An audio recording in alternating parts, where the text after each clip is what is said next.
Knowing how to save money effectively is something that I think is one of the most valuable things that any investor or person that is careful about their finances can learn.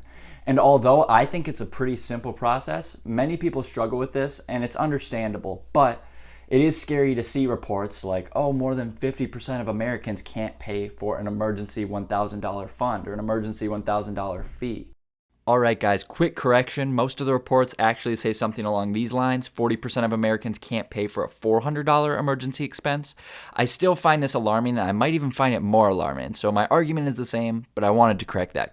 All right, back to the video. I am here today to hopefully help you guys out with a few different steps and tips and basically a complete guide to saving, and it should get you on the right track to hopefully build wealth in the long term.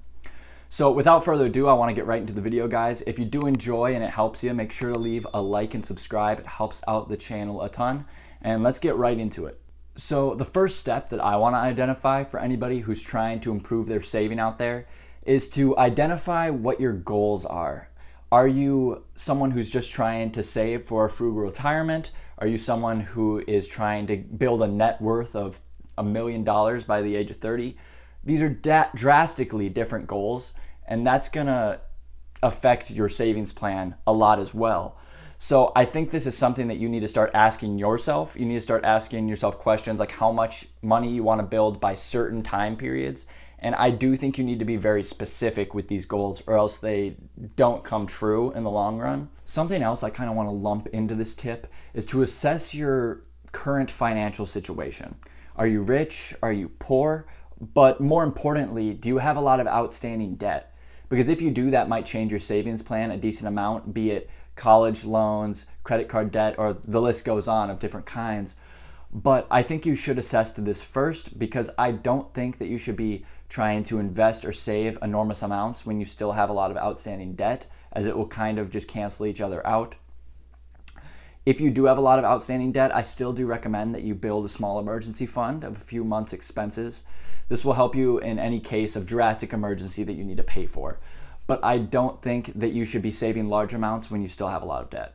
Life is unpredictable, and although it is nice to have a lot of savings in the bank, it's nicer to be able to pay for emergencies. Now, the next step that I want to talk about is for all you guys out there to clearly define your living expenses and what you usually spend in a month, week, etc. Now, I say clearly because I mean it. Many people hear this and they are urged to just think in your head of how many things you've bought in the past few weeks, how many things you've been spending on. Although this can be helpful, I do urge you to go a little further with this step. I think that you should check out budgeting sites online. There's a lot of free, useful ones, including Mint, which is what I typically use. You Need a Budget, Money Patrol, and many other ones out there. There's a ton of help out there, and what these sites will allow you to do is you'll be able to see visually what you're spending your money on, monthly, weekly, whatever the case, and it helps you a lot because there are a lot of hidden things that you spend money on. For me personally, I noticed I spend too much money on the past in food, be it fast food or restaurants or whatever the case, and this is something that I could easily cut back on and save a lot of money. These days, I try to only have a couple meals every week, and you would not believe the amount of savings that I return from that. Haha, it's a joke. It's a joke. Obviously, I'm joking, but there are seriously a lot of places that most Americans and most people in general can come back on. Now, in this third step, we're actually going to go deeper into cutting out spending that you don't need to be doing. Look at those budgeting sites that I mentioned before, and this will allow you to see where you're spending your money a lot more clearly and start to see where the focus is. Are you spending a lot of your money at restaurants, for Ubers, going out on the weekends, smoking? That's a very large one. All these things cut significantly into your savings, and many of them can be either reduced or replaced. If you're eating out a lot, just try to learn a few cooking skills. This can be very helpful. The meals can be good, and generally they're a lot cheaper as well. Also, if you're living on your own, begin to look at your living expenses, like location that you're living. Now, I'm not saying you should pick up and move necessarily, but some people are paying absurd amounts on rent, and that's money that you're never getting back. And you might not actually need to be living so luxuriously at possibly a young age. Also look at your utility bill and things that come along with your living expenses. as these can be reduced a lot if you just are very conscientious about turning off lights, about saving water. These are things that are pretty easy and don't affect your quality of life much, but can affect your savings significantly. So if you're anything like me, I do this thing where I kind of obsess over new products. If there's something that I decide I want, all of a sudden I need it urgently and I can't think about anything else. Now, although it is the inclination just to impulse buy these products, I warn against it. And here's a tip that can hopefully save you from doing this sometimes. If there's a product that comes out and you decide that you need it absolutely immediately, wait a week. Now, this isn't a fun thing to do, but after this week is done, reassess your situation. Do you want that product just as much? Has your want for it decreased a little bit? If it has decreased significantly or even a little bit, wait another week and see. Now, if it's something that you truly want, your urge to buy it is gonna stay there significantly. And if it's within your budget, then after a few weeks, you can decide, okay, this is something that I wanna invest into. But I would try to stay away from any impulse buying, as it has gotten me in a lot of bad situations with my spending.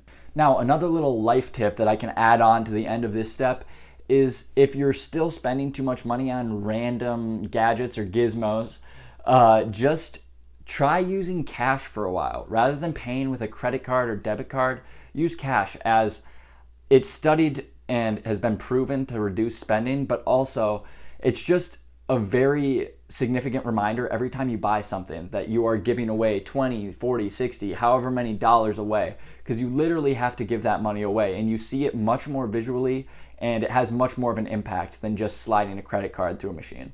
Now, the fourth step that I want to get into is automating as many things in your financial situation as you can, and I'll get into this a little bit more here. So basically, us humans are very emotional and we go through cycles. These cycles can be in any aspect of our life, but financially, typically they're extreme saving cycles and then extreme spending cycles. And although this is just kind of the reality of being human, there are ways that we can significantly reduce this. And this is going to be through automation of your finances. So look at your setup. If you're receiving paychecks every month or week, it doesn't really matter, but take these paychecks and try to set up an automated investing setup through your bank, which most banks offer.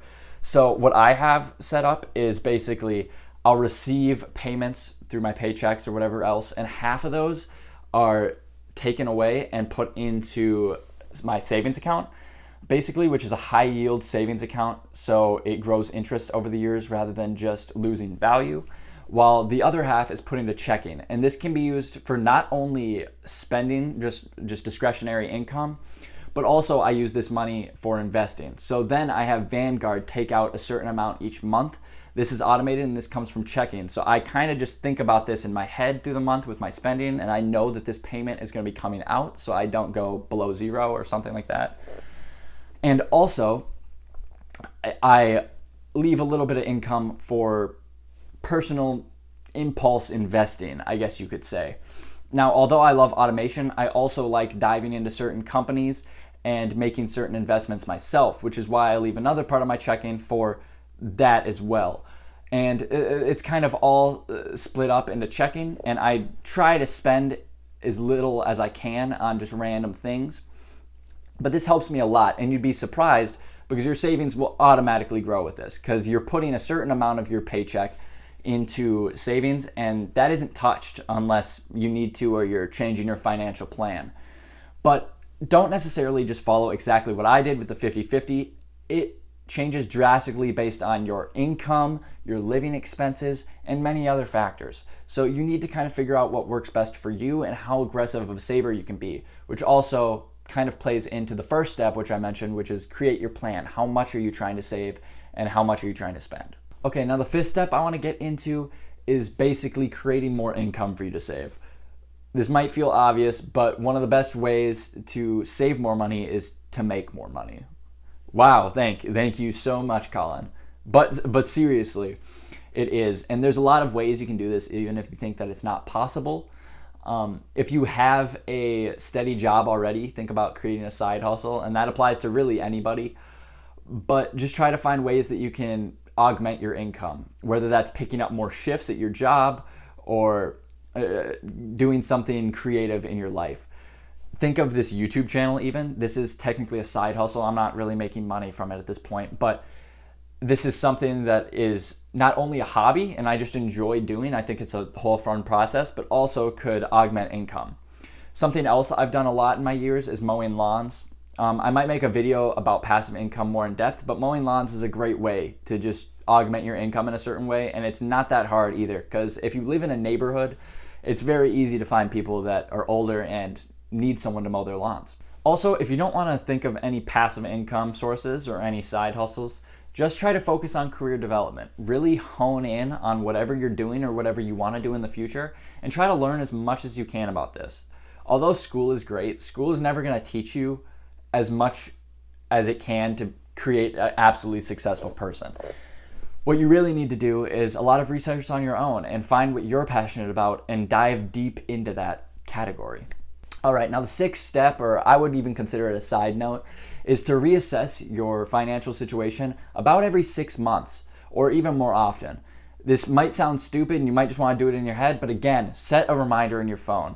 Every 6 months, most of the time, you'll see the reminder and you'll just be like, okay, my financial situation is the same and I don't need to change anything. But sometimes you might be receiving raises at work, you might be receiving new jobs, your spending might be different, your income might be different, and you need to replan your whole situation or else you might be spending more than you used to.